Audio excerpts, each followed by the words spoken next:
You think Madison Square Garden gets loud? Or maybe you felt the energy at TD Garden during a Celtics playoff run?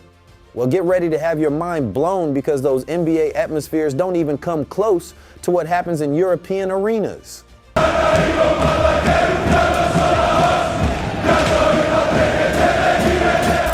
European basketball crowds didn't just appear out of nowhere. They're the product of decades of cultural evolution that dates back to the 1960s. While American basketball was developing its own entertainment-focused culture,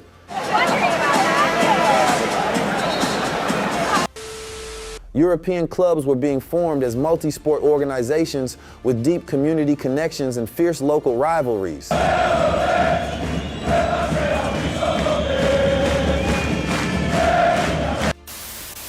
In this video, we're breaking down real stories of NBA superstars who were absolutely stunned by the insanity of European basketball crowds.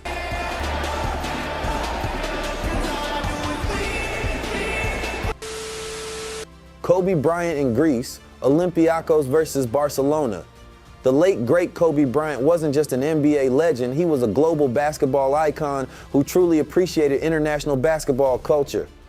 Rest in peace, Kobe. In 2013, Bryant visited Peace and Friendship Stadium in Piraeus, Greece, to watch Olympiacos play Barcelona in the Euroleague. The footage shows Kobe genuinely smiling and looking around in amazement as the Olympiacos Ultra section known as Gate 7 created an absolutely deafening atmosphere. First off, bodies I played, they just played with so much enthusiasm, so much creativity, so much unselfishness and passion that it was very easy for me to follow them.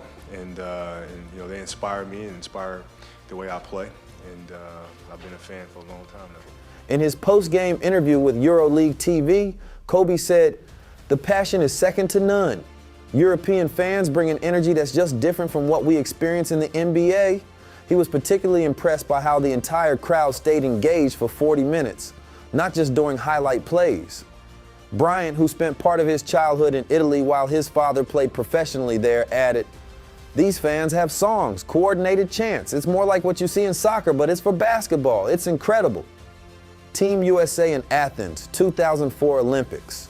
Before the Redeem Team in 2008, the 2004 Team USA featuring LeBron James, Dwayne Wade, and Carmelo Anthony got a brutal introduction to European basketball environments during the Athens Olympics.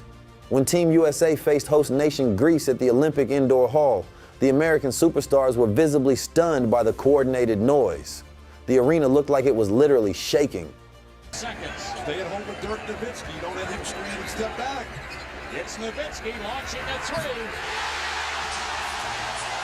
Cameras caught Tim Duncan exchanging glances as fans performed their famous "Hellas, Hellas" chant that echoed throughout the arena.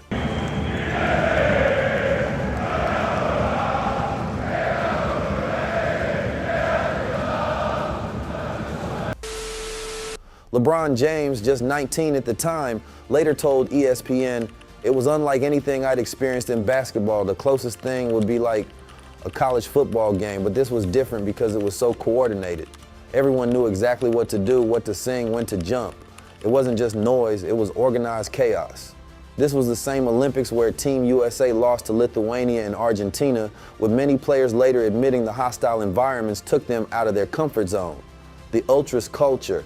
What many NBA players don't realize is that European basketball fan culture is directly influenced by soccer Ultras traditions that began in the 1970s and 80s.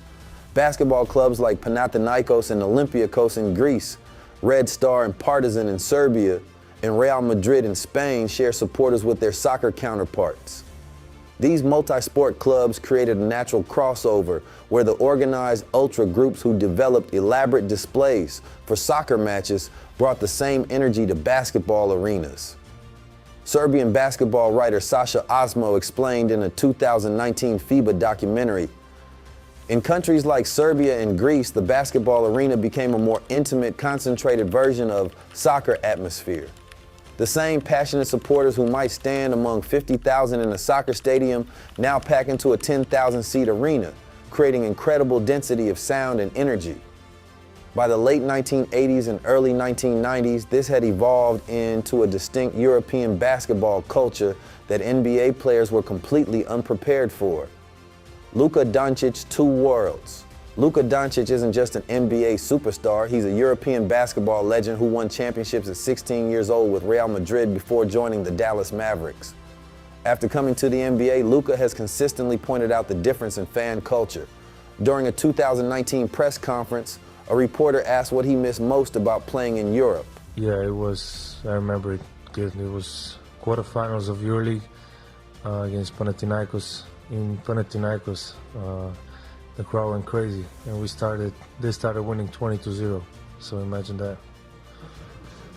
When Real Madrid played exhibition games against NBA teams, including Doncic's Mavericks in 2023, cameras caught multiple Dallas players, including Kyrie Irving, filming the crowd on their phones during warm-ups. They were amazed at the organized supporter sections and non-stop chanting. Giannis returns to Greece. When the Milwaukee Bucks visited Abu Dhabi in 2022 for NBA preseason games, Greek fans traveled in massive numbers to support their national hero. The Greek Freak actually stopped his warm-up routine to acknowledge the Greek supporters who had created a mini version of what he experienced growing up watching basketball in Athens. Regarding the mega of basketball, it's always fun playing in there. The atmosphere is great. Flies in and throws it down. It feels like home, Giannis told NBA TV. These fans travel across the world and bring this energy. My teammates keep asking me, is this normal? And I tell them this is actually calm compared to Athens. Drew Holiday, then playing for the Bucks, was captured on video nodding his head to the rhythm of Greek chants. After the game, he told reporters, I played in a lot of arenas, but that was different. They're like a synchronized orchestra, but for basketball. The Euroleague Final Four. The Euroleague Final Four regularly attracts NBA players who come to witness the spectacle. In 2019, the Final Four in Vitoria-Gasteiz, Spain, had several NBA players in attendance, including Marc Gasol, Serge Ibaka, and Nikola Mirotic. These NBA veterans were absolutely blown away by the coordinated support from fans of CSKA Moscow, Fenerbahce, Real Madrid, and Anadolu Efes. Marc Gasol, who grew up in Spain before his NBA career, explained to newcomers like Ibaka, this is basketball in Europe. The fans are part of the game, they're not just watching it. In an interview with Daz and Ibaka said, I played in loud arenas in the NBA, especially in Oklahoma City and Toronto, but this is different. These fans are like part of the team, they have specific songs for specific moments in the game, it's impressive. What actually makes European crowds so different? Based on real observations from NBA players and coaches who have experienced both worlds, here's what makes European basketball crowds unique. Organized supporter groups with leaders who coordinate chants. Continuous support regardless of the score, not just during exciting moments. Specific songs written for individual players in tactical situations. Cultural connection to soccer fan traditions. Standing sections where fans remain on their feet for the entire game. Drums, flags, and choreographed displays that require preparation. The key historical difference? In the United States, basketball arenas developed as entertainment venues with a focus on family-friendly experiences and corporate hospitality. Meanwhile, European basketball grew alongside working-class supporter culture. Journalist Igor Petrinovich, who covered European basketball for 25 years, explained in his book, Ultras, The Phenomenon of European Basketball, American basketball embraced entertainment, European basketball embraced identity. For supporters of Partizan Belgrade or Panathinaikos Athens, the club represents their neighborhood, their politics, their social class, and their city's pride. This identity-based support emerged during political turmoil in countries like Yugoslavia, now Serbia, Croatia, etc., and Greece during the 1980s, when basketball arenas became spaces for expressing cultural identities during challenging times. When NBA Commissioner Adam Silver attended the 2018 Euroleague Final Four in Belgrade, he publicly acknowledged there's an energy in these buildings that even our best NBA arenas can learn from. The continuous engagement of the fans here is something special. Shane Larkin's shock. Here's an amazing reverse example. Shane Larkin played for several NBA teams before joining Anadolu Efes in Turkey, where he became a EuroLeague MVP candidate. Larkin described the culture shock of experiencing Turkish basketball environments after playing in the NBA. The first time I played a match between FS and Fenerbahce, I couldn't believe what I was seeing. The fans were so loud during warm-ups that we couldn't hear coach's instructions. And this continued for the entire game. Larkin added, "In the NBA, crowds get loud for dunks or crucial moments, but here it never stops. I had to adjust my communication on the court because of the noise level. It's like playing in a soccer stadium." His social media posts showing the atmosphere in Istanbul have regularly gone viral, with NBA players commenting on their amazement. So next time you hear someone claim an NBA playoff game is the loudest basketball environment possible, show them this video. There's a whole different level of basketball atmosphere happening across the Atlantic that continues to blow away NBA stars who experience it firsthand. What's fascinating is how this culture continues to evolve. In the 1990s, fans brought flares and pyrotechnics into arenas.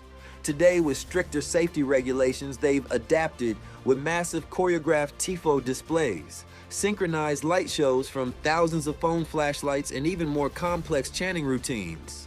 As basketball journalist Alejandro Diago documented in his series, The Sound of European Basketball, some clubs now have supporter groups with up to 100 different chants that correspond to specific game situations. Fan leaders actually attend team practices to coordinate new chants with coaches based on expected tactical scenarios. While the NBA might have the best players in the world, the most passionate basketball fans might be speaking Greek, Spanish, Serbian, or Turkish, and they've been perfecting their craft for over 50 years. Drop a comment letting me know which European basketball atmosphere is crazier. Would it be the Greek passion, the Serbian intensity, or the Turkish choreography?